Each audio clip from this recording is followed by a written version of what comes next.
看这台车的前轮抖动的非常严重。此台车经过车主描述，跑起来跟跳舞似的，前轮乱晃。就是这种故障现象，吓得车主大哥不敢开了，跑得越快，晃动越大。就是这种故障，车主差点更换了全车的底盘配件。很幸运的是，这台车的车主大哥通过了网络平台找到了我进行维修。首先，我们先检查一下底盘有没有矿亮。下面我们左右晃动前轮，听这底盘传出咣当咣当的异响声，这底盘都快散架子了，跑起来它能不晃吗？真是太危险了。如果您的底盘也出现了这种故障，那么都像我这么修，千万不要盲目的乱更换配件。跑得越快，晃动越大，基本上都是方向机的问题。今天我们不需要更换任何配件，只需将方向机这个螺丝进行调整，就可以解决此台车的故障。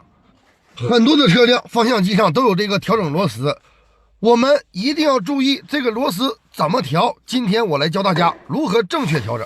我们只需用扳手将方向机外边这个锁紧螺丝给它放出2扣就可以，然后再用扳手将中间这颗调整螺丝往里紧2扣就可以了。就是这么一个简单的问题，为什么又要把全车的底盘件给换一遍，又要换方向机？下面我们就将这个调整螺丝给它锁紧，直接紧死就可以了。锁紧了方向机的调整螺丝，然后下一步的操作就将方向机外边这个大的这个锁紧螺丝帽给它上紧就 OK 了。底盘出现了异响，必须及时维修，别等严重了损坏了，那就真的换总成了，修也来不及了。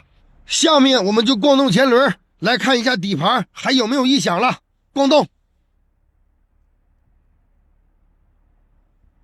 底盘这个异响现在没有了。下面呢，我们将车辆打着火，再跑起来试，看看跑起来前轮还抖不抖动了。来，打车，跑起来，直接挂档跑就可以了。仔细看，加油门。现在底盘跑起来一点也不晃动了，异响声也消失了，完美解决此故障。